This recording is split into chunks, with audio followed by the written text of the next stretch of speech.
What up, YouTube? I am about 30 hours out of my surgery. I'm feeling pretty good. And in my last video, I said that I was feeling a little anxious, not too much, but I was waiting for the panic attack on the way to get my surgery done, like in the car and stuff like that. And in the car, I continued to remain calm. And when I was waiting to go into the OR, I also continued to remain calm. Dr. Philbin came in and he marked me up and we talked, and I was just chatting with Joe and the nurses. And then I walked myself into the operating room like it was nothing. Like I was just going to go ride a horse or something. No big deal. Got up on the table, made a couple of jokes, and then I woke up. When I woke up, I really didn't feel much other than just the drugs in my head. Like I was really tired. That's about it. Then I went out to the car. The only thing I really felt was I knew where some stitches had been put in my abdomen, like my actual ab muscles. Those are really the only things I felt. Pretty much for the whole day. Like after I left there, the car ride was relatively easy. Got to my mom and dad's. I had a walker. And really I had a hard time sitting still, so I probably did more walking than I should have. But my mom was there, my dad was there, so it was all good. Joe brought the kids over to visit me. That was nice. My son lost his first tooth, so I was excited when I got to see that. Sleeping went good. I slept on the couch so I could kind of prop myself up in a corner, and it was a lot easier to get up off of the couch than to get down onto the couch, which surprised me. But it was really cute.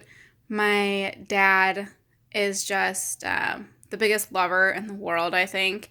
Like, his babies are his babies. Like, his daughters were 30 and 28, and his grandkids, like, they are his whole world. And in the middle of the night, I realized that he kept coming to check on me. And every time I moved, I noticed that he would come out of his room to see what I was doing. And when I got up in the middle of the night just to kind of move and walk around, he ran out of his room. He was like, "What are you doing? Are you okay? How's it going? Like, do you need help?" And I was like, "No, Dad, I'm fine. I'm good." So it felt really neat to just really be loved and supported by my parents and stuff like that. So this morning I came home to my house and my sister and my nephew came and hung out with me.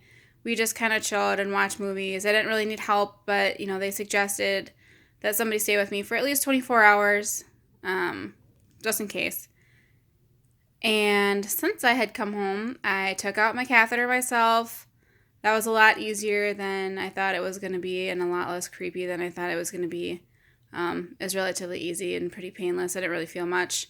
The drain that I had in yesterday is still in, so I'll show you that. It's just this.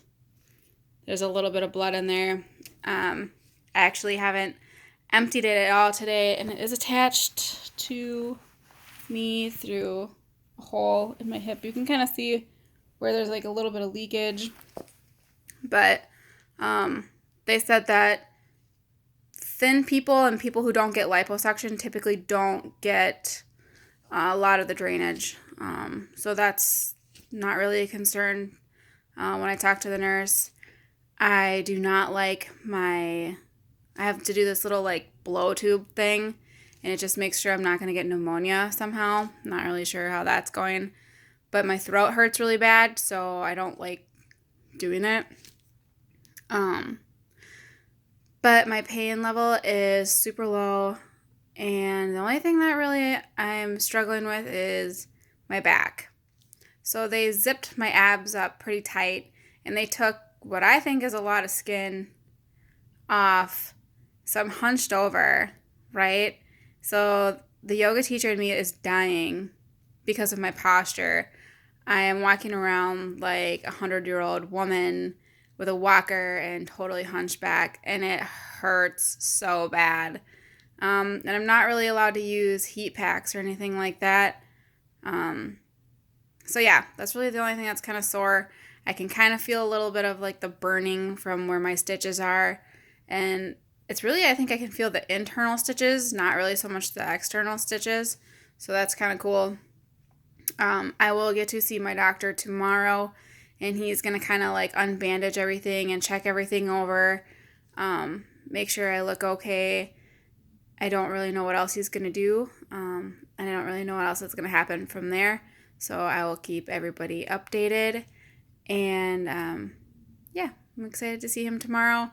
And I have decided that I'm not going to look at my body. I am just going to have them take my phone and take a picture, and that's all I'm going to do is just take a picture and look later. Because when I had my breast reduction, I looked immediately, and I got really freaked out by the healing process. So I decided I'm not going to do that this time because I want to, be realistic and not panic. But I'm really still kind of nervous about my belly button. So yeah, thank you for tuning in and listening to me. And if you have any questions about what I've gone through so far, or have any advice for what I'm about to go through, please email me at myjourneyjournal.jess@gmail.com. And again, that is myjourneyjournal.jess with one S @gmail.com. Thanks and have a good day.